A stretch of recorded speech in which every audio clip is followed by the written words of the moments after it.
Hey everyone, welcome back, and let's get it going. Let's talk some football. The Week 1 matchup between the Kansas City Chiefs and the Baltimore Ravens coming to you guys live, Thursday Night Football. I think not just me, but I think the Baltimore Ravens are excited, as I am, to kick off this primetime matchup, this rematch of the AFC Championship. I'm going to give you guys in this video my 3 best bets in terms of props. Also, we're going to dive into the side and the total. So at the end of this video, I'll share with you guys kind of my 5 picks that I'm going to be giving you guys here live in this breakdown between this Thursday night matchup. Okay. Also, a couple announcements on that front. If you guys want to get involved with the channel, I do have a Discord. It is totally free. Make sure you guys all hop on over there. Links down below. Join us there on the Discord, where, quite frankly, it's just another platform for me to share content with you guys on a daily basis in a live form and fashion. Okay, that's all it is. There's nothing more to it. We have a great community we're building on over there. Also, there is another way that you can get in touch with the channel. If you want to become a TBM channel member, there is a link down below. Become a channel member here on YouTube. We don't charge for picks, but it's just another way to show appreciation for what we're doing here on YouTube. Okay, so let's get it going. Let's get down into it. And like I said, guys, we're going to dive into the outlier here in this video where we talk about the Baltimore Ravens and Kansas City Chiefs. And we're going to look at this in terms of the match details, where we look into kind of where the public is, where the money is, and you can see kind of this all breaking down from a standpoint where the public is all over one side, and that is on the Chiefs, right? And a couple things you have to take in consideration is when we talk about the Chiefs, they are the fan favorites. They own the Swift rights with Taylor Swift and Travis Kelce. They are the Super Bowl returning champions. We're going to go over some betting trends that kind of come into play within the Week 1 of that next season after you do win the Super Bowl. And also, it's something where Patrick Mahomes is the face of the NFL. A lot of people, not just me, because I am an AFC North kind of homer, there is a conception, I think, within the Baltimore Ravens that they are some kind of villain within the NFL as well. So whether or not it be true or not, I think pretty much everybody from a public standpoint will be rooting for the Kansas City Chiefs. Also, this is something with primetime unders. We are going to be all over the under for the majority of these primetime matchups throughout the course of the season. That's just something that I like to bet. And quite frankly, it's something that holds to be true more times than not, cashing at an incredible rate. So let's get into some of the picks here and some of the breakdowns as we look into kind of some of the nuggets I want to share with you guys. We have to talk about what happens after you return to Week 1 after winning a Super Bowl.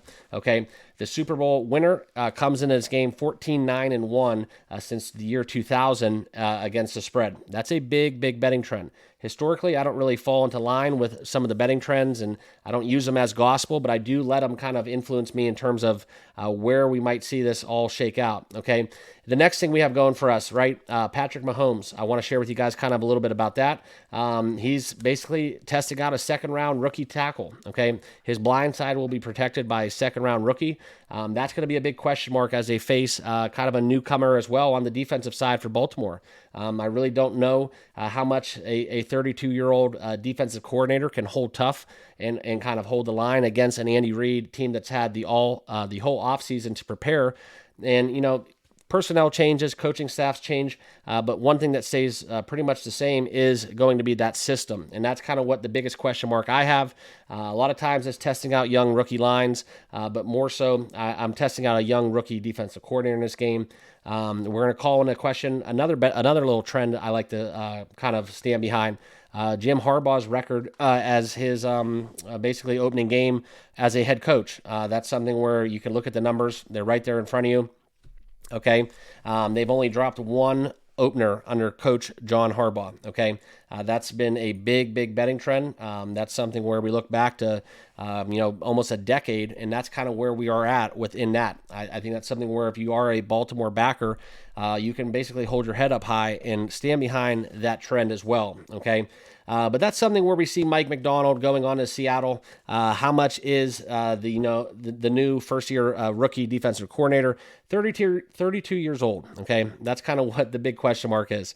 I'm not 32 years old, but I could not imagine myself kind of scheming against Patrick Mahomes as a 32-year-old defensive coordinator. So that's something that I want to throw out there for you guys. Also, we do have no Hollywood Brown in this game, so Xavier Worthy stepping up. We'll see what he's able to do. A lot of people are high on that rookie in terms of a fantasy standpoint and for offensive prop production as well. Now, another thing I want to share with you guys is think of it this way, right? This is probably the most popular game that we have going on the NFL. We could talk about the what we have going within the Jets.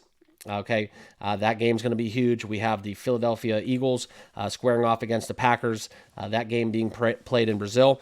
But the other thing that I want to share with you kind of in this video is kind of the whole mantra where all these people have had so much time to think about this week one game. These props, these numbers, they have been bet by sharps, by pros, and this has been going on pretty much for the whole offseason, right? The whole summer we've had movement. These lines are pretty much balanced. You're not going to see too much moving the line from basically this video till kickoff, okay?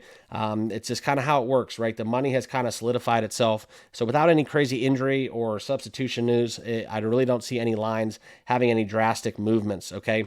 But I do want to take time now to get into kind of the props that I'm going to be betting, okay? So let's get over to it. Like I said earlier, though, the money is definitely on what we look at within the under. The over is taking a lot of public money, and the large, I would say not overwhelming, but the vast majority of the money, 60% on the spread in terms of the Baltimore Ravens, but the large majority of the money on the money line will be taking the Ravens, 87% of the money despite having 31% of the bets. So betting splits are great. They're great to look at. They're fun. They're not the end all be all because you got to remember something. There's going to be sharps on both sides of this betting of these betting lines.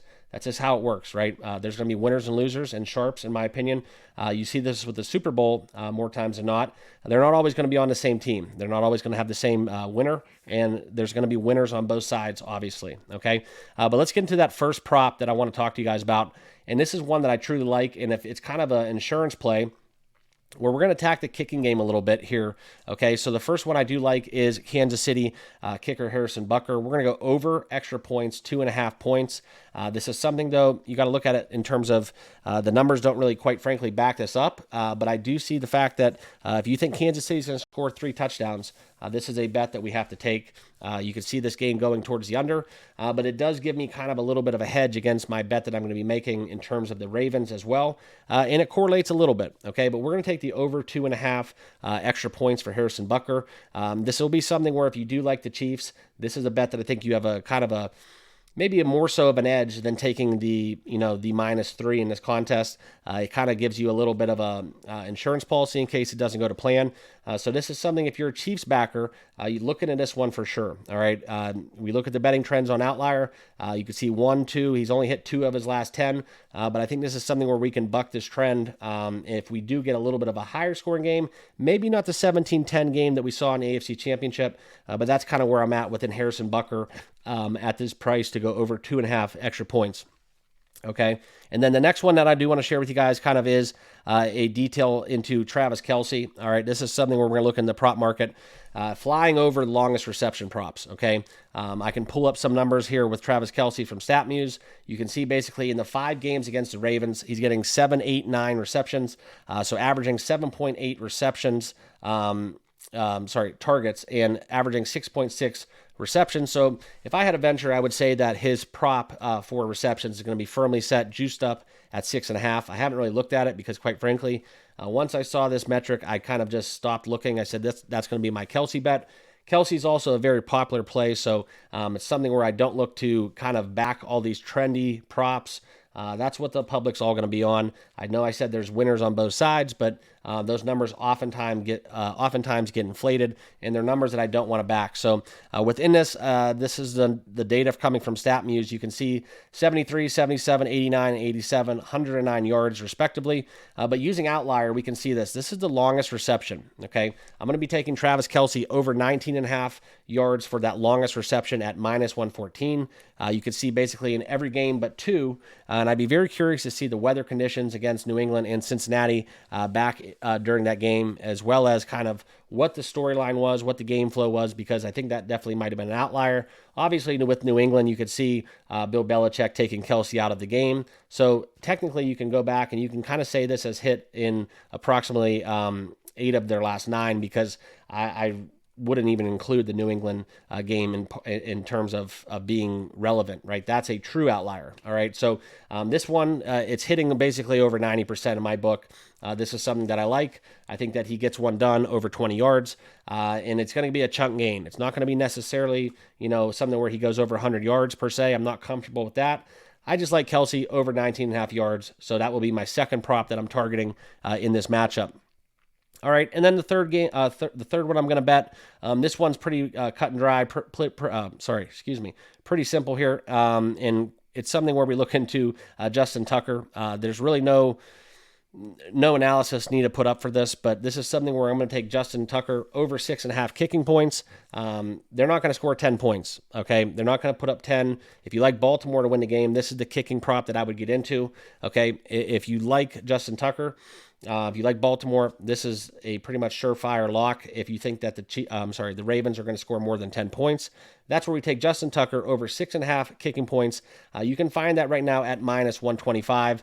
That will be my third best prop that I'm going to give you guys here live on the channel. All right. I'm going to stay away from Mark Andrews. I'm going to stay away from Derrick Henry. A little bit of a nugget here within Derrick Henry that I do want to pull up for you guys. This is something that I found relevant to discuss as well. If we look at Derrick Henry, okay, in his 4 previous matchups, right, he's faced the Chiefs 4 times. It's been kind of a mixed bag, okay? I'm really curious to see what's going to happen with this, kind of how Harbaugh is going to deploy a 3-headed monster, essentially. He likes to use multiple running backs. We're all aware of that. What he uses Derrick Henry for, I think that there's going to be a little bit of too much hype train, okay? The Chiefs can still play some defense. Spagnuolo and company, I think they're going to take Henry pretty much on lockdown. I don't know if he was resting up for, to get moved over the offseason, but I didn't really like what he did in Tennessee last year, okay? And this is kind of what we have that's what we have looking at. I'm not going to attack the over attempts.